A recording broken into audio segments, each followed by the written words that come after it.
Deodar social મીડિયામાં video viral થતા જીવદયા પ્રેમીઓમાં રોષ વ્યક્ત કરતા પોલીસ ત્રાટકી એકની અટકાયત કરી હતી। લગ્ન પ્રસંગે ખુલ્લેઆમ તલવારથી પશુ પર અત્યાચારનો થયો હતો વિડીયો વાયરલ। દિયોદર શહેરમાં બુધવારના રોજ સોશિયલ મીડિયામાં પશુ પર અત્યાચાર થતો હોવાનો સોશિયલ મીડિયામાં વિડીયો વાયરલ થતાં જ સ્થાનિક જીવદયા પ્રેમીઓએ ભારે રોષ વ્યક્ત કર્યો હતો, જેમાં સોશિયલ મીડિયામાં અત્યાચાર કરનાર ઈસમ સામે કડક કાર્યવાહીની માંગ ઉઠતા દિયોદર પોલીસે કાર્યવાહી હાથ ધરી હતી, જેમાં દિયોદર લુહારવાસ ખાતે રહેતા એક સરદારજીની પોલીસે સ્થળ પરથી અટકાયત કરી હતી। જેમાં સોશિયલ મીડિયામાં વાયરલ થયેલા વિડીયોનો મૂળ દિયોદર શહેર લુહારવાસનો હોવાનું બહાર આવ્યું હતું, જેમાં લગ્ન પ્રસંગ હોય ત્યારે પશુ પર અત્યાચાર કરતો હોવાનો વિડીયો બનાવીને વિડીયો વાયરલ કરવામાં આવ્યો હોવાનું માનવામાં આવે છે। જો કે આ બાબતે દિયોદર પોલીસે ઈસમની અટકાયત કરતા લગ્ન પ્રસંગમાં ભંગ પડ્યો હતો। ખરેખર આજે જ્યારે ઘટના બની આજ દિન સુધી અમારા દિયોદરની અંદર આવી કોઈ ઘટના બની નથી। દરેક સમાજના લોકો વસતા હોવા છતાંય આ 12 ગામથી આવેલા જે શીખ કહેવાય છે એ જાતિના જાહેરમાં આતંક મચાવી રહ્યા છે અને એમનો એક જ એવું ષડયંત્ર છે કે લોકોમાં ભયાલ પેદા થાય અને અસામાજિક રીતે ગાડીઓના કાચ તોડી રહ્યા છે અને આવી જ રીતે જાહેરમાં જે બકરાની હત્યા કરી છે અમે સાહેબશ્રીને પણ રજૂઆત કરી છે।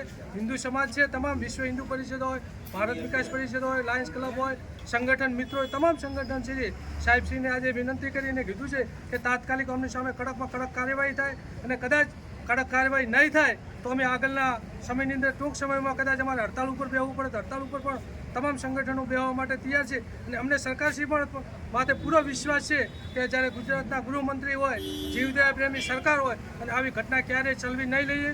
મને પણ વિશ્વાસ છે સરકાર ઉપર કે આવા લોકોની સામે કડકમાં કડક કાર્યવાહી થાય છે। અમને સાહેબશ્રીએ પણ વિશ્વાસ આપ્યો છે। આજે બપોરે અંદાજે 12-1 વાગ્યાના આસપાસ દરેક વોટ્સઅપ ગ્રુપોની અંદર એક વિડીયો વાયરલ થયેલો, તેમાં એક વ્યક્તિ અન્ય વ્યક્તિઓ સાથે મળી અને બકરાની હત્યા કરતા હોય તેવો વિડીયો વાયરલ થયેલો અને જાહેરમાં બકરાની હત્યા કરતા હોય એવો વિડીયો વાયરલ થતાં અમારા વોટ્સઅપ ગ્રુપમાં અન્ય આવેલો, તેથી અમને જાણ થતાં દરેક જીવદયા પ્રેમીઓ અમે ઘટના સ્થળ પર પહોંચેલા અને દિયોદર પોલીસને સ્થાનિક પોલીસને જાણ કરેલી।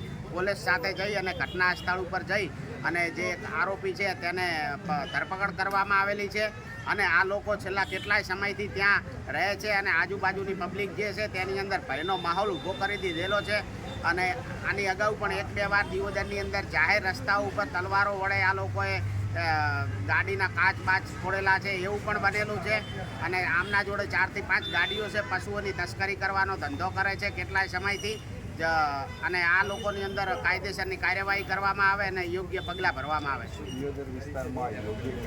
દિયોદર વિસ્તારની અંદર પહેલી આવી ઘટના છે। દિયોદરની અંદર શાંતિથી અને ભાઈચારાથી દરેક લોકો રહે છે।